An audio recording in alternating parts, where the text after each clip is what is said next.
Well, good afternoon, everybody. Very chilly here in Belgium. We heard that in London, the weather was also very chilly. The first question I have to answer is why to write a book about decline. Decline is seen as a very ugly world, as an insult in many management educations, but I think that we are going to. There are a lot of teachings and courses on crisis, but no course concentrates on a crisis that doesn't pass, a crisis that goes along for years and years. And I think that a lot of companies now, especially now, are going to be confronted with the management of decline. I have a long experience in that. It's a very hard way of managing. It's managing the minus. Yeah, originally my book was called Managing Minus, but I think the publishers found it a little bit too negative. But this is what I have done for the last 20 years. My future outlook was for the next years was not how to make more, but how to manage the minus. So my financial plan was minus 10%, not plus 20%. And I think that no management course in the world exists about managing the minus. And this is why I wrote that book. Meanwhile, I was able to have a very balanced life also. So it took a lot of time to rewind and gain energy by doing other activities, cultural, sportive activities, flying, and so on. Because managing decline is an exhausting task. A lot of people are not prepared to manage decline over several years. And this is what I'm going to talk now. What is decline? Decline is to become less, worse, or lower. Yeah, to gradually become less, worse, or lower. Not a crisis that passes over time, a political crisis, a war like we're experiencing now with Ukraine, but the expectation of minus over 5, 10, 15, 20 years. How to manage that. That was the whole idea of the book. So what am I going to talk about? I'm going to talk about a little bit about the history of our company, the timeline, how we declined. We grew first and we declined afterwards, the numbers, and what we did to reinvent ourselves, and the solutions we found to get out of the constant mess we were in. And then I'm going to give a few advices about how to manage decline. Those advices worked for me, don't work for any business. It's just my experience. Some people will disagree about, I write that in my book also. I have no problems with people disagreeing. It's not a lesson that I'm giving to somebody. It's just I just want to share my experience with everybody. Yeah, how I experienced it and the solutions that worked for my company. I'm sure that some of the solutions would be useful for a lot of other companies also. So the story of our company, we started in 1887 with elastic fabrics and tapes. I've been the CEO since 1991. My children, I have 4 children, 3 of them work in the company, and they are the 5th generation. We started, my great-grandfather started the mill in 1887. He and his son, his 2 sons, experienced 2 World Wars, the First World War and the Second World War. I mean, this has given our family a lot of resilience because we think that the Ukraine crisis or the COVID crisis is the end of the world. I think that those boys had other worries than COVID and the Ukrainian war. I mean, when you have the Germans visiting you for 5 years and you're being occupied, your mills are destroyed, I think those, and you restart from zero. Yeah, I think that shows a lot of resilience. Our company was always run by two parts of the family, which is also a big minus, I would say. I write a whole chapter in my book about the dangers of family businesses. There are a lot of positive sides to family businesses, but a lot of dangers to family business also. We knew a very big international expansion in the 80s and the 90s, and we declined from the year 2000 onwards when our trade left Europe to go to Asia. I mean, it's clear that the biggest challenge we were faced with in the textiles industry was the leaving of all our first all of our customers and then all our trade to Asia. But we were able to reinvent ourselves, and I'm going to give a little explanation in a few minutes about what we did to reinvent ourselves. So the timeline of our decline started in 2002, 2003, when our biggest customers in the UK, in Germany, and in France left for Asia. In 2008, we had the financial crisis. We closed our offices in the US. We had a 35% drop in revenue between 2003 and 2008. Between 2010 and 2014, we had a further drop of the lingerie market. We lost another French customers, another 20% drop in revenue, and we decided to integrate the two mills. We had two factories, one fabrics mill and one narrows mill, into one production site. And we went down from 300 people to about 150 people without any issues with the unions. And I think this is also very important, that when you restructure, you have to restructure when you still have the money to restructure and when you can do it in an elegant way, by not harming people too much. You lose about 7 to 8% of your personnel every year towards natural flow, which is people going on pension or people leaving your company. So out of the 150 people we lost, only I think 25 were really in real restructurations. Yeah, so where we had to deal with the unions. But over the 100 years or the 120 years of history we had then, we had built a very strong relationship, and we were very credit-worthy towards the unions. So we never had any problems inside the mill or outside the mill. In Belgium, restructuration costs a lot of money. If you want to fire an employee or a worker will cost you 40, 50,000 euros to make redundant. An employee could cost you 150, 200,000 euros to make him redundant. So it's very, very costly. This is why I say, when you restructure early enough when you have the money to restructure, because otherwise your only option is to go bankrupt. So between 2015 and 2020, we continued to lose revenue in the lingerie, but our diversification into new industries started to pay off. We launched a sportswear brand, Recto Verso. We launched a compression brand for elite athletes, which was a whole new division for Liebart. Something I was confronted with also is that a lot of people scared us off to diversify into other industries. I'm thinking about the printing industry, for example. The printing industry was seen as an art. So we were never printing ourselves. We were sending our fabrics to be printed, and they came back printed. And everybody told me, Alan, stay out of the printing business. It's too complicated. It's art in itself, and so on. Until all the printers went bankrupt in Europe, and we had no other choice than to print ourselves. It's a very big investment. It's a 2-3 million euro investment. It's a whole new division. We printed ourselves, and within 3 to 4 years, we became expert printers. The same with garment making. Everybody told us garment making, there's no expertise anymore. It's very complicated to make complicated and beautiful garments, especially compression garments. Don't do it.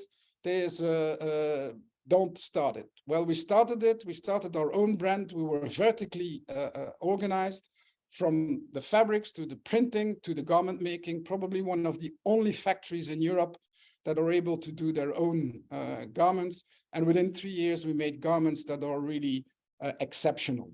We're trying to look for production in cheaper countries because our brands are going better now, but we can't find the same level of quality as in those countries. So again, be wary of people telling you what you cannot do. Often, if you do it long enough and your team is good enough, you can do it. And this was our salvation.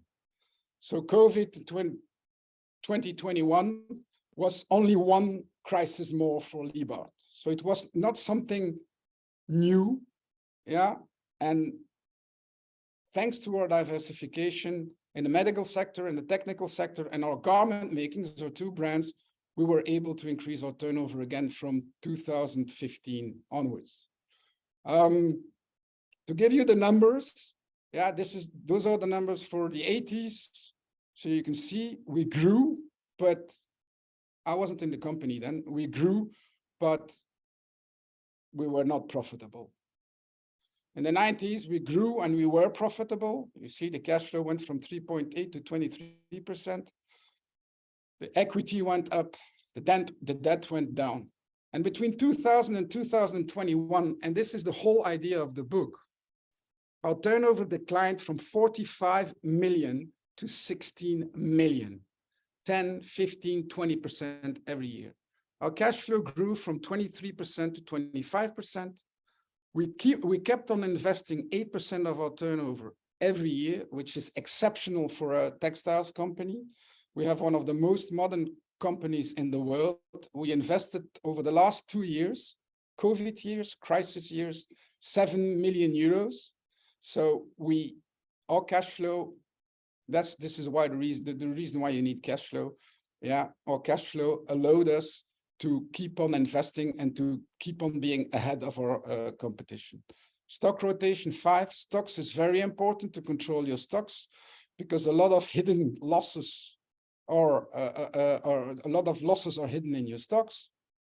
So having a minimum of stock, just enough to serve your customers, is something you really have to look at. Yeah, the debt went from 5 million euros to 0, and the equity went from 12 million to 15 million, and the cash, we always had cash in the bank 5 million, and our personnel went down from 300 to 150. I explained it, yeah, without major social consequences.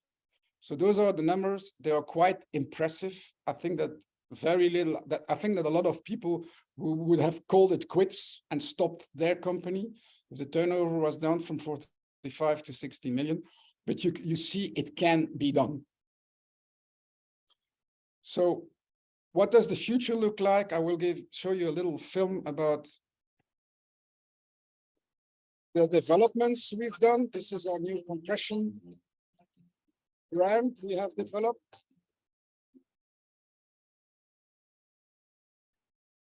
Those are elite athletes from the Belgian hockey team, golden medalists in the previous Olympic Games. Those are the compression garments we have developed, tailor-made.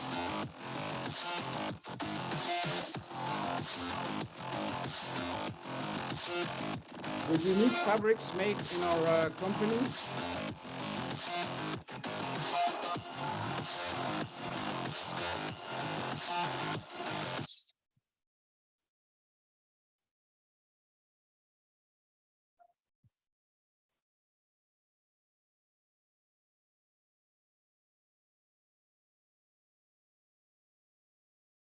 These garments are protecting your muscles and enhancing your performance. We have done 5 years of study, invested €500,000 at the University of Sports University of Ghent, and we were able to prove it scientifically. But more than scientifically, all athletes that used our products were convinced. So now we are working with the MSL in the United States, the Major League Soccer. We're having meetings with the NBA. Yeah, so we are really going international with that product. Those products are 2 brands, recto verso, which is a sports brand, athleisure brand for women. And this brand, which is an elite athletes, have been developed by my children, by the 5th generation. They are experts into branding. My daughter is an expert in branding. I have another son who is an expert in digital marketing. So the next generation of Liebart is really bringing Liebart to the next level. I will be retiring very soon. I think that you should retire rather earlier than too late. My children would like me to stay. My managers would like me to stay, which is a very elegant position I am in. But there again, I think you have to move and give way to the younger generation rather earlier than too late. I have seen a lot of managers hanging on to their power because they were bored at home and had nothing else to do. I find that extremely sad for those people. Yeah, that means that their life is only work and that they have nothing besides work, and I find it very sad. So I would advise everybody to work very hard, maybe 8, 10, 12 hours a day, but besides that, to look for other things, because that will inspire you and help you to be more efficient into your own jobs. So let's now look at how we managed decline, what we did to be successful in a declining market and a declining company. Well, the first thing you have to take an account is the initial premises to the problem you're in. Well, number one, nobody has a fucking clue what's coming next. I think the stock exchange has proven that, yeah, you cannot predict the future from the past. I am an econometrist. Yeah, we did a lot of studies at university to try to build models, technical models, to foresee and forecast what the stocks are going to be in the future. I don't believe in that. Yeah, because there are a lot of geopolitical situations that will change and that you cannot foresee. I think the situation with COVID, the situation with the war in Ukraine is a perfect example of that. So because you cannot foresee the future, you have to consider all probably eventualities. Again, we're in a declining market. Look at the position I was in was a declining market, not a growing market. So when you make a forecast or you make an investment, you have to prepare, you have always to look at the worst case scenario. Yeah. What am I prepared to lose? Not what am I prepared to gain, but what am I prepared to lose? What if this investment doesn't work? What if this strategy doesn't work? Yeah. So that is extremely important as a mindset. It's not a very positive mindset, but it's a very safe mindset. Being worried is healthy. Being stressed is unhealthy. There is a difference between worried and stressed. I must say that I failed miserably, yeah, in that sense that I was often very stressed, but it certainly doesn't help your efficiency to be stressed, yeah. Don't take as example the visionary billionaires, the Zuckerbergs and the Elon Musks and so on. There are very few of them. Most of the businessmen are just ordinary, normally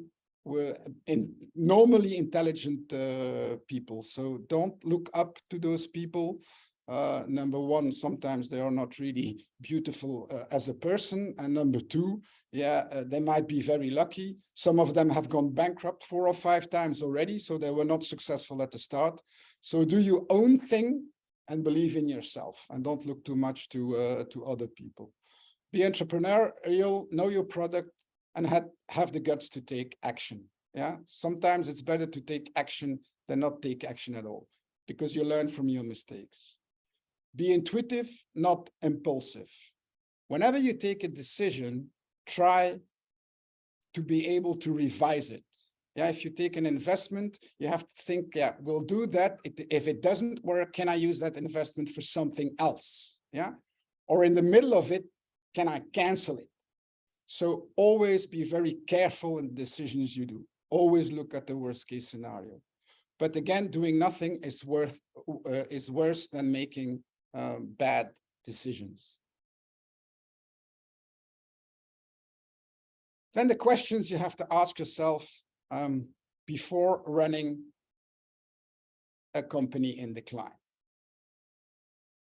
Number one, do I have a very good reason to proceed? Yeah. Am I motivated? Do I have a good team? What is my motivation to run a company in decline? Because you know you're gonna have a tough time for years and years, not 6 months, not a year, maybe 3 to 5 years. So what is my reason to do it? Do I have the required abilities to lead my team through challenging times? Yeah. Will I stay on my boat, or am I a short-term thinker? Do I want to make money fast? Yeah. And whenever the shit hits the fan, am I going to leave the boat? Yeah, in the middle of the storm.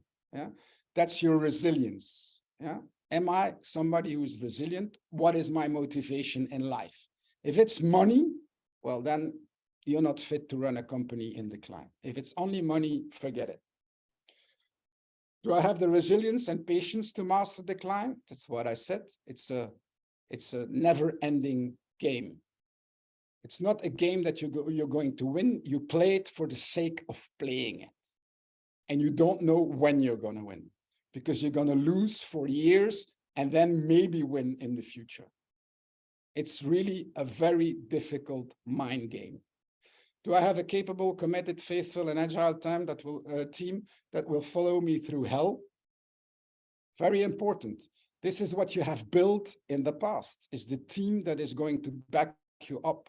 Because I was confronted with a lot of challenges in my life, and I had sometimes personal challenges with people that were maybe more capable, more intelligent than me, but they were fighting alone.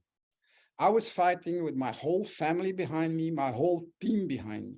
You can never beat a team, because the collective intelligence is always bigger, and the collective experience is always bigger than an individual. And also your energy level.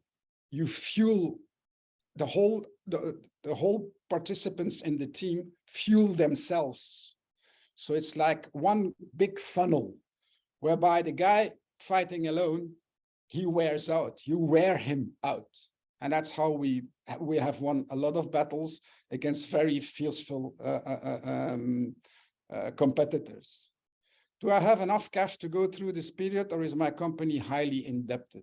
Very important. I said it before, if you have to restructure, if you have to manage decline, you have to make sure you have the cash to do it. Yeah, you have to foresee the problems far before they arise. Yeah, because if you don't have the cash, if you wait until you're really in the problems before solving it, usually you can go on for 6 months to a year, but not years one after the other. And does my product have a future in the market? I think this is a very big question that you have to ask yourself before you decide to go on in a declining market. We were a bit of an exception, because if you look at textiles, maybe our product didn't have a future in the market, or only the very high end, which is what we do. We do very high-end fabrics. But I mean, most of our customers were producing in Asia. The Asians are getting better and better. So it was really a big, big challenge. But we found other markets, technical markets, medical markets, sports markets. So that was our way of being less dependent on our underwear market. But this is definitely a question you should ask yourself, is, do I have the right product? It might be in the wrong part of the world, like we are in the wrong part of we have the right product, but in the wrong part of the world. But having the right product is very, very important, because there is an alternative to continuing a company in a declining market. It is closing the company. You don't need to go bankrupt. If you have enough cash, you can pay everybody and just close your company. I had a few, I write about them in my book also. I had a few colleagues of mine that decided over 3 or 4 years just to close their company. Bit by bit, they told their customers, and they said to their customers, I'm going to close my company in 3 years' time. I will find alternatives. I will help you with other suppliers. And they did it very elegantly. So if you have enough cash, that's certainly an option. The other one, which is the least elegant one, is, of course, to go bankrupt. So what are the chapters you need to look at? The key factors you need to look at? Of course, people, the product, the structure of your company, the cash you have, the way you're going to evaluate your company, and what outside forces are you dependent upon. To start with people, you have to build the right team. It takes years to build the right team. I know a lot of companies that have the wrong team. If you have the wrong team and they are driven by money, and you're in a growing market, you have a chance of survival. If you don't have the right team in a declining market, you have zero chances of survival. Zero. Because if you have people driven by money, they will leave the company whenever they feel the decline coming. I had a few of my managers that were money driven, especially the younger ones, leaving the company because they thought the boat was going to sink. Second thing, if you're the boss, you have to be responsible. You're the captain on the ship. I'm a Democrat, I believe in democracy, but democracy doesn't work in a company. You have to delegate, you have to teach, train, delegate, motivate, and maybe I forgot something in my presentation, it's control. You have to have a very good controlling dashboard, checklist. So that's what I've done. I've built a very strong team. They know I'm there for them. And I've delegated so much that I could take 12 weeks of holidays a year. Those holidays, mainly flying, were extremely important for me because that was the way I refueled my energy to run my declining company. I never had a manager, one of my managers questioning this. On the contrary, they were motivating me to do other things, cultures, sports, flying, and so on. When I say that you have to be the boss, you don't need to be a dictator as the boss. In the 21st century, the boss is elected by his people, is elected by his workers. Yeah. So never forget that you're elected to be the boss in the hearts and in the minds of your people. You're not the boss because somebody puts boss or CEO on a stupid piece of paper. You have to be elected to be the boss. Once you're elected, it becomes very easy. But take your responsibility. At the end of the day, if a difficult decision has to be taken, you listen to everybody, you listen to everybody's advice, but you take the decision. When you restructure a company, this is something I learned as a management consultant. You restructure from top to bottom. 90% of the consultants that work or the companies that restructure from bottom to top. They keep the managers that usually protect their own skin, and they fire the poor old bugger, blue-collar bugger, that is behind the machine and that has absolutely no responsibilities in the decline of the company. I do it the other way around. I first look at the top, and it's usually there where the rotten apples are. And no matter how much it costs, we have taken over companies as consultants and fired the whole management team and rebuilt the company with the workers. I used to work in shifts then, in night shifts in companies, and I was, by motivating the workers, who in my eyes are the gold of the company, or the workers that work for it, I was rebuilding them from the bottom onwards, yeah, and made huge profits thanks to their input. So this is not a Marxist view on things, but I would recommend everybody to read Karl Marx. Yeah, he was not completely wrong in what he was saying and the way he was viewing labor as capital, as a part of the capital, because I'm convinced of that. So that's the way to restructure. The next thing is the internal promotion. Yeah, the internal promotion for me is, especially in a technical product, is a lot easier and a lot more efficient, cost efficient than hiring people from an external source. My experience is that when we hire people from outside, because we are in a declining market, it's a very technical product. There are no more textile schools in Europe, and in Belgium certainly not.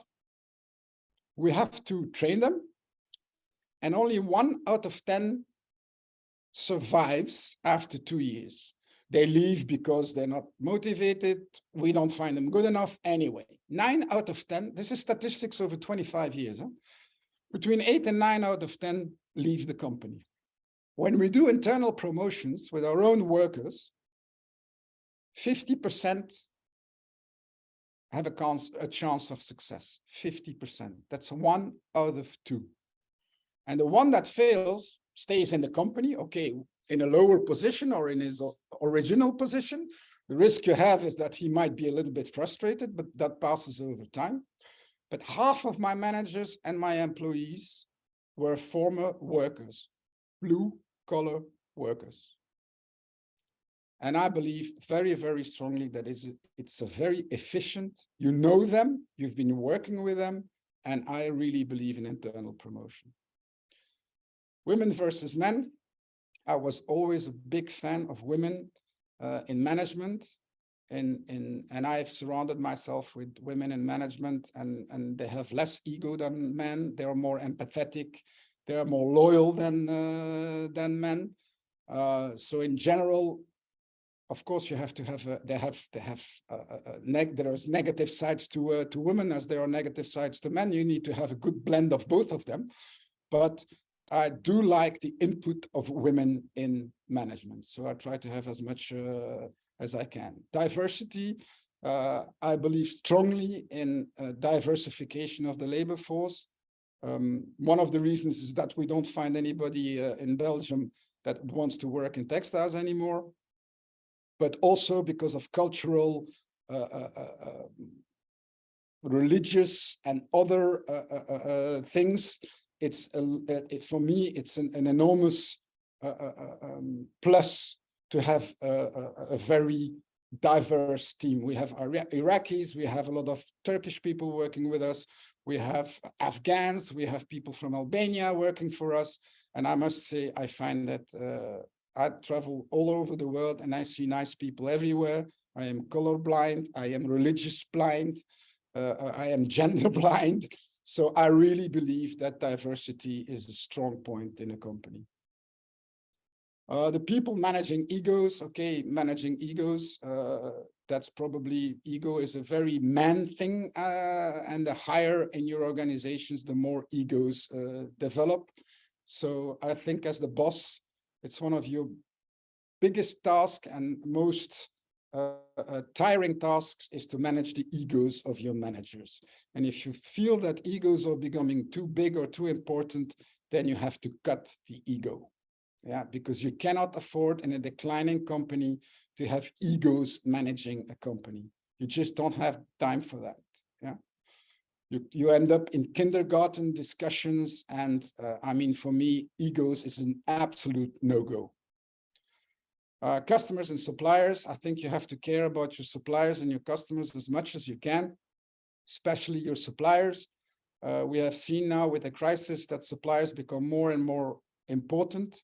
They become as important as the customers.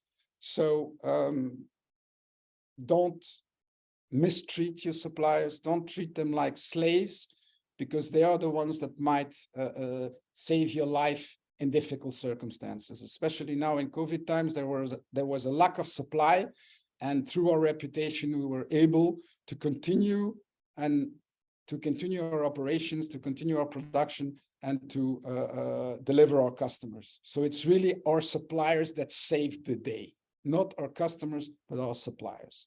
And the same for our customers. Our good customers admitted that because we were still working in COVID times, that we saved them by supplying them.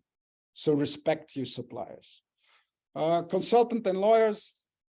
I'm not a big fan of consultants and lawyers. I would say that all those professionals don't know your business. They are not specialists. Yeah, they work very much with standard contracts and standard patterns of thinking and of managing. So I would say they're very expensive. Keep them far away from you and only use them if you really need them, because they're extremely expensive and usually you can't afford them anyway. So I don't think that in a company in a declining market, hiring consultants is going to save the day. I would rather say that it's going to aggravate the situation and make your downfall even faster. Corporate governance and external directors, same as consultants and lawyers.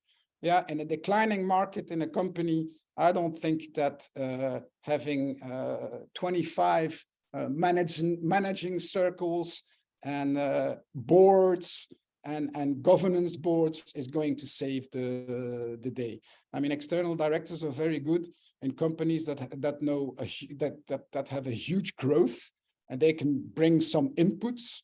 But I mean, in a declining market, number one, it would be very difficult to find external directors that would be ready to be director in a declining market. They would cost a fortune, and I have big doubts that they will bring anything to the table. Yeah, so I have my big doubts about external directors in a board of a declining company.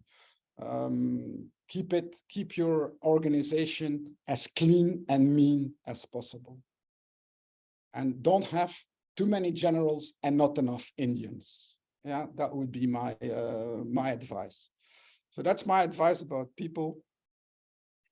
The product, that's the second part, very important.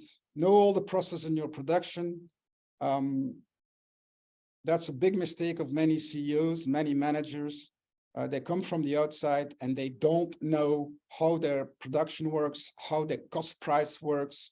Yeah, what the steps are, where they lose money in quality, where they lose money in efficiency. So know your product and your production. Remember, you're in a declining market. If you're in a growth market, it's difficult. It's different. If you're the finance manager of a growth company, you can say, well, I don't know anything about the product, but I'm an expert in finances, and that's good enough. If you're in a declining market, that's not good enough.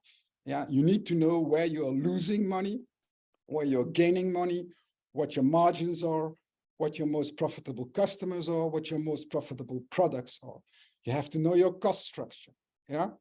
So you have also to put your ego aside. Don't fight a losing battle. Yeah. Don't be stubborn. Yeah. If you see that it doesn't work, well, stop it. Yeah. But know your numbers. I think that is one of the biggest mistakes in the MBA or the management education, is that most of the managers don't have an education into balance sheets, accounting, and so on. For me, if you have an MBA program, there should be an obligation to have a financial education and an accounting education. That should be, for me, a prerequisite. A lot of people running companies can't read a balance sheet. I find that something incredible, yeah, that they don't understand numbers, because they're either marketing experts or maybe they are engineers, technical experts or whatever, but they don't know, they don't have a financial background. For me, that's a big must, especially in a declining company. Know your numbers. Yeah. Second thing about product is diversification. Diversification is a very easy word. Yeah, you have to diversify. Well, I've been trying to diversify for 20 years. I did 20 trials and they all failed. Yeah, so I must be the most stupid manager in the world. Yeah, because it's so easy to diversify.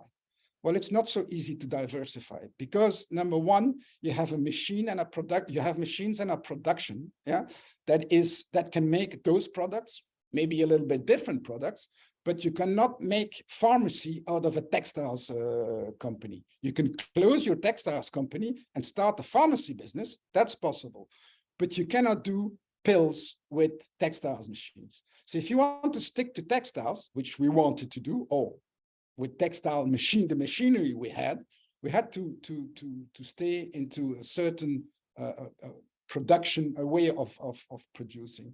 So we've tried, we've invested, we bought technical machines, technical textiles. We started to knit with carbon fiber, with the glass fiber for technical applications and so on. So we tried a lot of things. And finally, we diversified into printing, I said, and we diversified into garment making with our two brands. Yeah.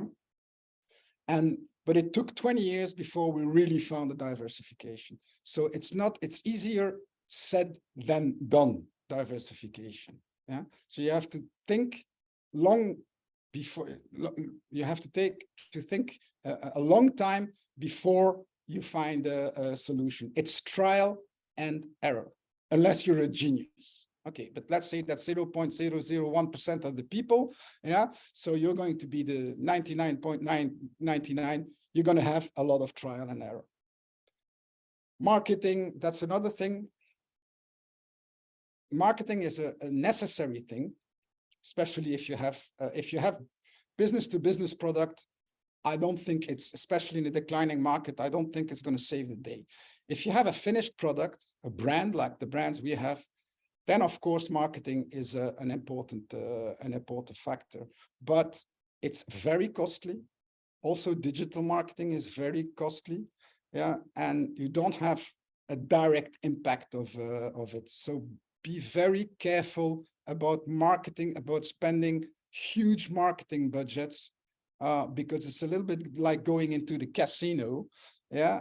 Like I said, except if you're the not 1% of the people that invent a new brand and become a billionaire, but otherwise it's going to be a lot of trial and error also. So be very cautious with marketing expenses, yeah, because you're in a declining market and the chances of success with marketing is small. So be wary, spend your money wisely.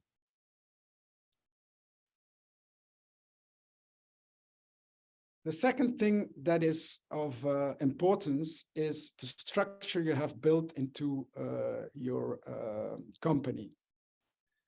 Because you're in a declining market, you have to save costs.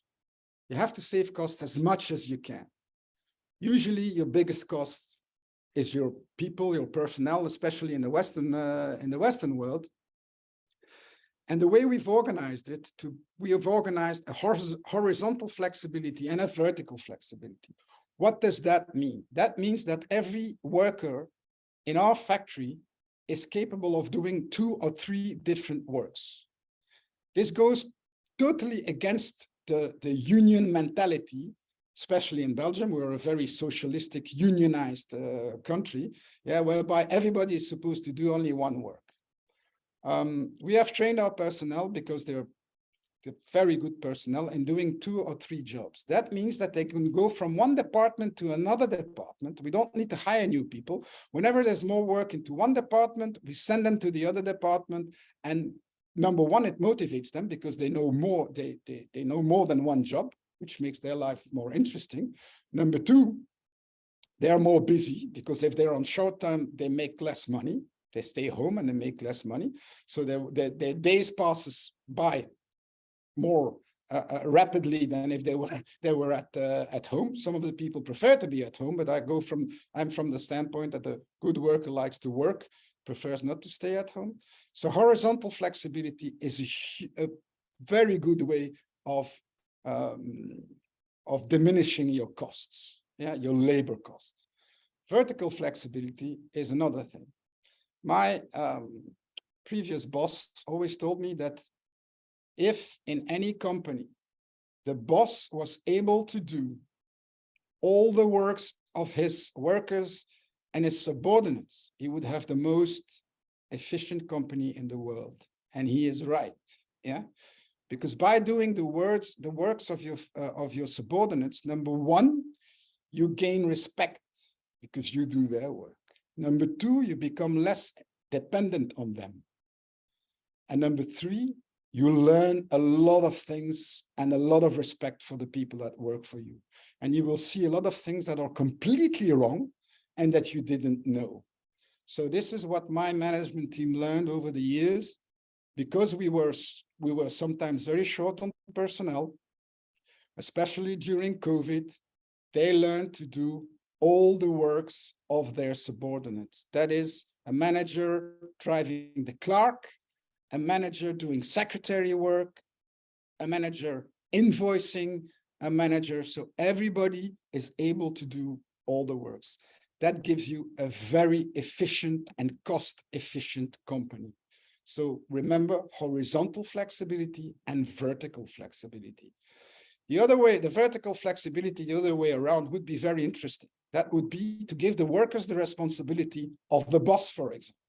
Let's let him do the work of the boss and see how he handles it.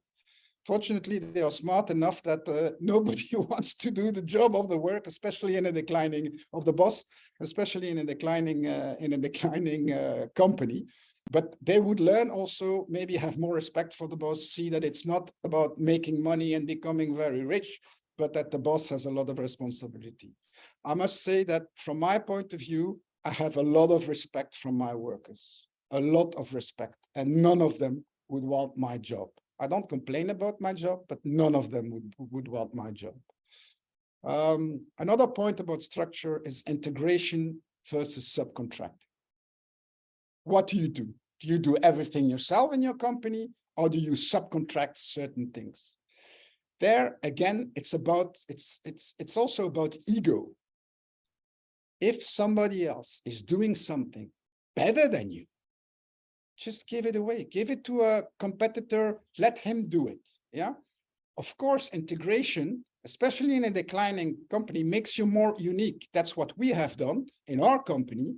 We are more and more integrated. We are probably one of the most integrated company in the world because we have narrow weaving, we have weft knitting, warp knitting, dyeing, printing, now garment making, we have winding of the yarns and so on. So we are one of the most integrated company in the world, which is a one-stop shop, which definitely is a very good weapon to have on the market and is very much appreciated by our customers because it's a one-stop shop. On the other hand, there are certain things that we are not doing well. And we've been trying for years and years. Well, at a certain moment, we decided in one department to say, okay, we're going to stop this. We're going to look for a competitor that is doing it better than us. And we made a lot of money by giving it to our competitor. So put your ego aside. If you don't do it right, admit it and give it to somebody else.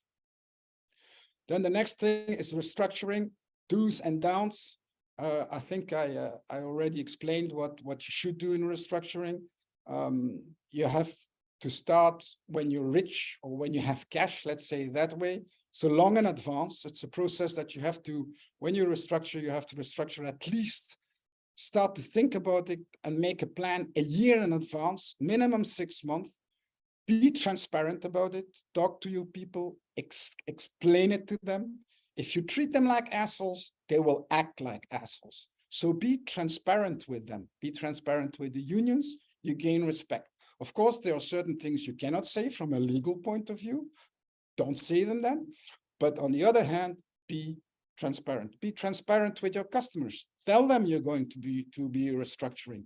Tell them what the problem is, how you're going to solve the problem. Don't do it from behind and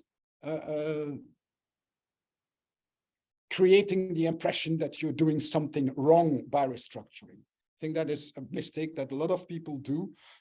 They feel ashamed about restructuring, yeah, and they do it in a hidden way. And that's absolutely, and the result is usually contrary to what they expect. Yeah. So information during a restructuration process is very, very important. But again, there are certain things you're not allowed to say by law. Yeah. So if you're, be as transparent as you can.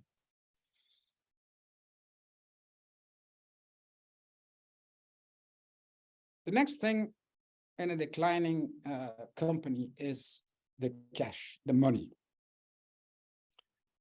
Cash is king.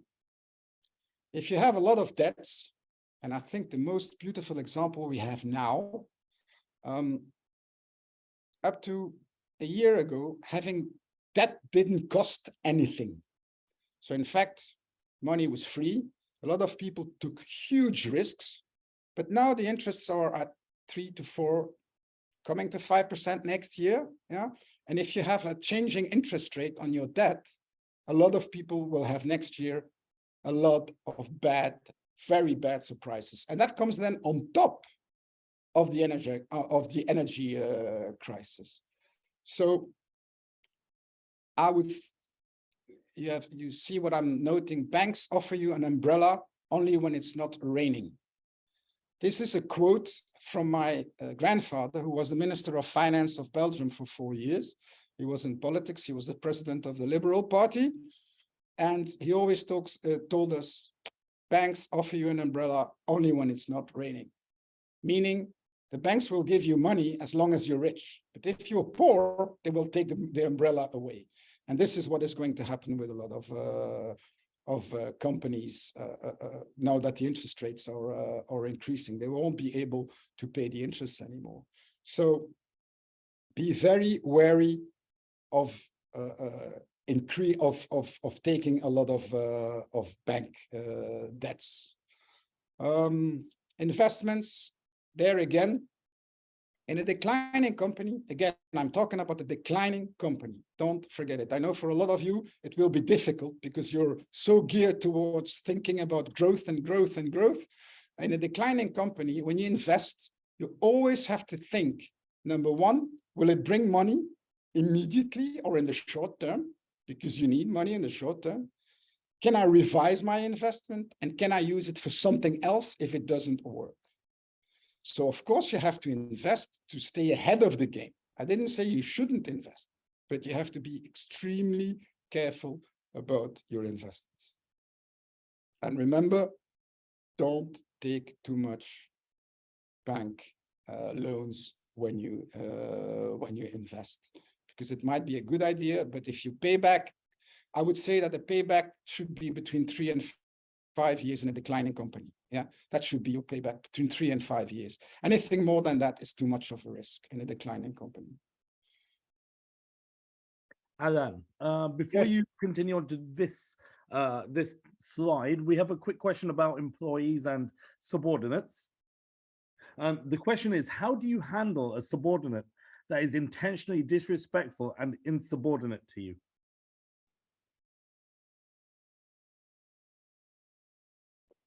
Well, I am old school. So I go from the standpoint that I'm extremely respectful to my employees and to my workers. I say hello. I expect politeness. I expect them not to be on their phone. When which is a sickness of today.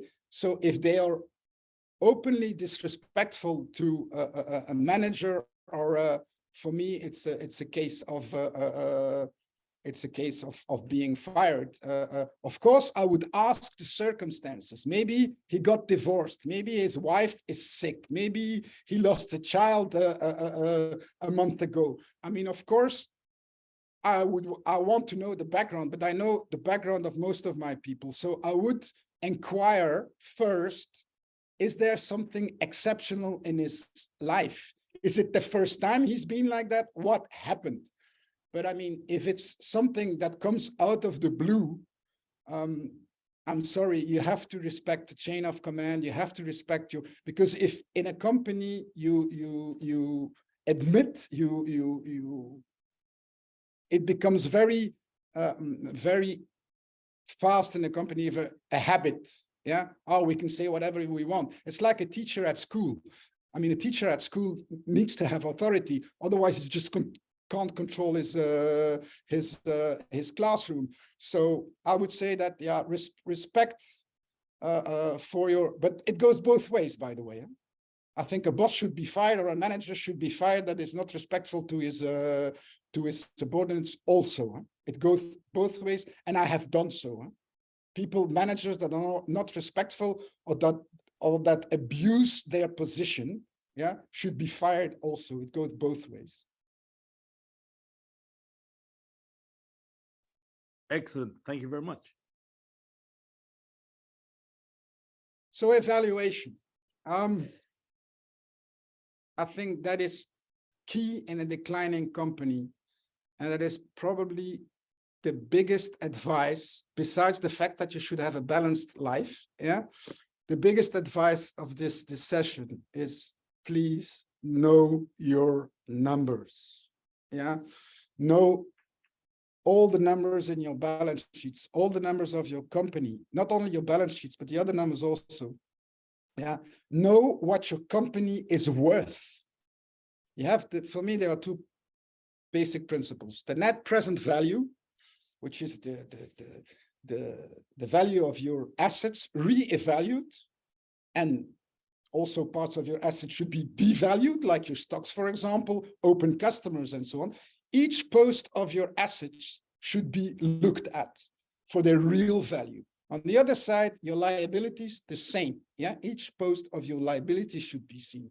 That's a way to value your company. And then there's the profitability, the famous EBITDA value of your company, which of course is usually the only thing in a growing company that people look at. Yeah, it's multiples, multiples, multiples. But remember, you're in a declining company. And the third value you should know, so you've got the net present value, you've got the profitability value, and then you have the closing value. What is the value of your company when you close it? You pay everybody, you lay off everybody, you sell your stocks, you pay your, you get paid by your customers or part of your customers, and you pay your suppliers, yeah, and you pay your taxes and everything. What is left for the shareholders? So that is a value you should know. That's your worst case scenario value, but know it. At least you know what you might lose at the end. So there are different ways to value your company. I mean, all those bright students listening to me will have had courses on that.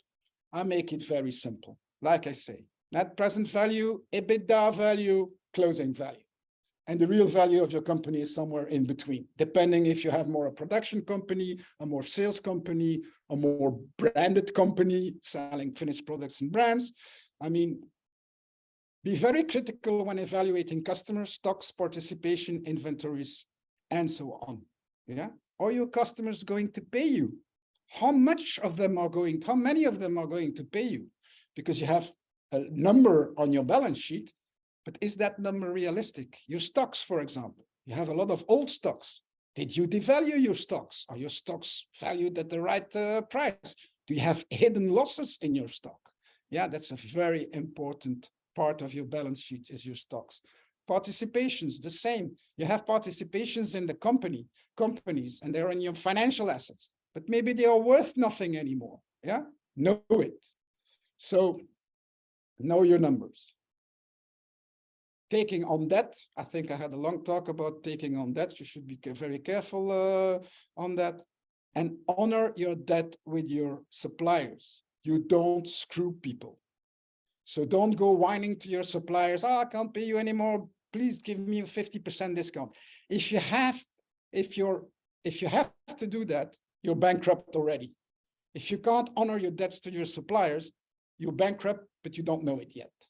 So honor your debt with your suppliers. You might pay them a little later if you have a temporary problems, but usually if you have to pay them later, that's already a red warning sign, a huge red warning sign. Yeah, because you're in a declining market, remember. So the future looks grim to you, not positive. Yeah, so I would say protect your suppliers and honor your debt with your suppliers. So outside forces, those are things, that's the geopolitical, legal environment that you're living in. The duties, the rules and regulations, ecological law, social law, fiscal law, sustainability. So those are all the laws that are the burdens that are put on you from the external side. You have to know them very well. You have to know the laws. That's why I say the CEO of a declining company has to be a I think you say millipond or you have to have 1,000 legs. You have to be average in everything and excellent in nothing, but you have to be interested in everything. You have to know the social rules, the fiscal rules, the ecological rules, the safety rules. I mean, because they will help you decide if you continue your business or you want to close your business. Because if the outside forces are so anti-business, then you might decide, well, okay, once you've studied them all, it's not worth it. I have to close my company and open a company on a continent or in a country that is a little bit more positive towards business. So study them and know them. Don't leave that to engineers or to lawyers or to consultants. Yeah. Sustainability and eco-friendly. Well, it's a paradox. I'll give you an example. In the yarn industry, all products are not recyclable because they're a blend of lycra and nylon, and you cannot, a finished product, a legging or a bra or whatever made with lycra and nylon cannot be recycled. Why? Because you cannot melt lycra and nylon together. So you cannot make a polymer out of lycra and nylon together. So the only way to be sustainable is to use recycled yarns. So our suppliers need to produce waste in order to use waste in their yarn. So that's completely crazy. And that's the world we're living in. So now the consumer is happy because he buys a bra or a legging with recycled yarns. But the recycled yarns has been produced by using more energy to produce waste. So now my yarn suppliers need to block a part of their production to produce waste because they cannot do enough recycled yarn. So be very, very, very wary about the greenwashing. Yeah, a lot of people lie. I think we have in Europe the most stringent ecological laws, and rightly so. But unfortunately, that makes us extremely expensive, and a lot of other countries in the world don't have the same and are much cheaper than us. So I'm a very big believer in sustainability, recyclability, but I would say one rule for all. But we are very, very far from that. Yeah, and in a company in decline, it puts a lot of burden and a lot of costs. Yeah, sometimes unnecessary costs on a company in decline. So, of course, we have solar panels everywhere. We are very green. We have a green certification also. So I believe, I'm a firm believer in that, but it has a dark side. Number one, a lot of people use it for only marketing reasons, and number two, the whole world, a big part of the world is completely different than us, and is absolutely unecological. Subsidies, that's the last part. Subsidies, if you can take them, take them. But if you have to survive from them, you're dead. I mean, because it's a one-off. Yeah. If you survive from subsidies, in my eyes, your declining company has no reason to continue or to exist. You cannot build a future on subsidies. On the other hand, if you receive subsidies and there are positive subsidies, I'm talking about ecological sustainability subsidies, export subsidies, and so on. Yes, of course. But our governments in Europe are all over-indebted, or in fact, most of them are bankrupt with a few exceptions. Yeah, so I don't believe, I'm a liberal, I don't believe in subsidies given by governments that are already in bankruptcy. Yeah, I don't know where they get the money from, and really, I don't believe it to be a sustainable way of keeping a business through subsidies. So what is the conclusion? Well, the conclusion is that you need to be an athlete. You have to protect yourself, and you have to be an athlete to run a business in decline.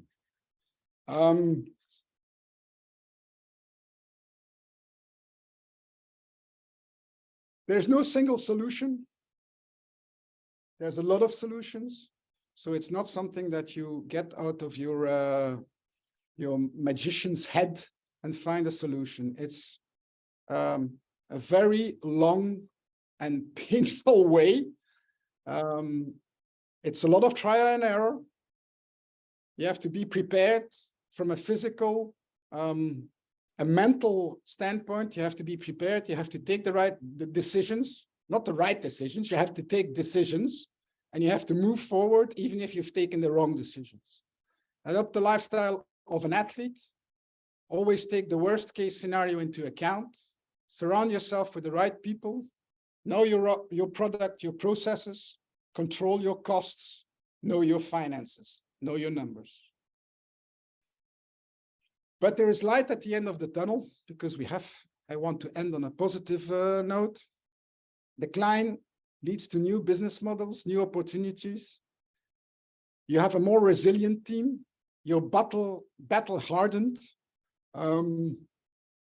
Because you've seen so much, you had so many challenges, you're better armed for new challenges.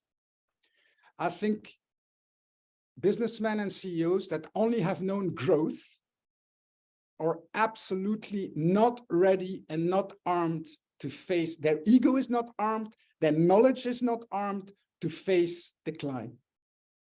You've built a strong and resilient team, one that's in it for the long run, and you learn to stay humble because you know you're going to have more minuses than pluses, and you have a better way of dealing with problems. So there is definitely an enormous, it's an enormous positive experience to be in a declining market. Also, from a human being point of view, it makes you a lot stronger. It makes you a lot wiser, I think. And it brings, after 20 years, when then things go better, it brings a lot of good energy. And it gives you a much humbler way of looking at life, also from a personal point of view. Especially, you learn that there are other things more important than just numbers and business, which is family, which is your personal development, which is sports, which is a balanced life. And by having a balanced life, you're more efficient in your business life. So this is what managing a declining business has learned me. Well, that's about it. I thank you for your attention. Any more questions? There was just one final question, Alain, and it was from a different sort of viewpoint. And actually, on your side there, you've put build a strong and resilient team. How do you, or how does one, if they are part of that strong and resilient team, how does one move forward if you are that one voice within that strong team who is not listened to and who is not taken as seriously as others or more senior members? Well, I think you're in the wrong team then, Jack. Well, I think it's you have to be, I think in life in general, you have to be a little assertive. If you're in a strong team and a good team, and you're a little bit more assertive, they will listen to you. Of course, if you stay on the side all the time and let the others talk, can you really blame them for not listening to you? I mean, that is often, I don't know who's right or wrong. I mean, I think that a good manager should take the person that is a bit more shy and take them in the team and try to motivate him. But remember, you're in a declining company, you're fighting for survival. Yeah. I think that you need all the help you can get. And I think that if you're in a team and people don't listen to you, and I think either the team is wrong and you have the wrong team, or maybe you should hire your voice a little bit and make yourself a little bit more assertive. And if you're assertive in a good team, they will listen to you. They probably will appreciate listening to you and appreciate you being a little bit more assertive. I think it's a very positive thing to be not aggressive, but assertive. Excellent. Thank you for that. And another question has just come through. Final question for today. How transparent are you with your shop floor staff about the declining business situation? How do you manage them through any uncertainties they may feel about the security of their role in this situation? Well, it's a very good question. I have been managing myself for 20 years, the Workers' Unions Council in my company. So once a month, I was sitting down with the union leaders of my company. Nobody else, no managers, just me and blue-collar workers on the floor. And I was completely transparent with them. They knew more than my own managers and board. So that's how transparent I was with them. If you have a good unions board, which is not always the case, but I was lucky to have a good unions board, they respect you because you respect them. They know exactly all your worries. They know what they're in. And my experience is that you get a lot of positivity by being transparent with them. Because remember, if you treat them like assholes, they will act like assholes. I never treated them like assholes. I treated them like equals. And they are not stupid. Those people know how difficult it is to run a business. They knew exactly how much losses we were making, what the risks were. I told them 6 months in advance, we might have to do a restructuration. We are having probably 10 or 20% people too much.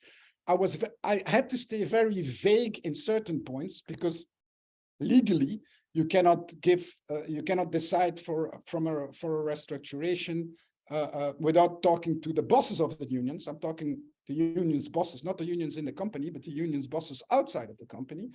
But I would say that my experience, if you have good people in your unions board and good workers working for you, it has only brought positive energy and a big understanding of the company's problem. So I definitely would encourage that.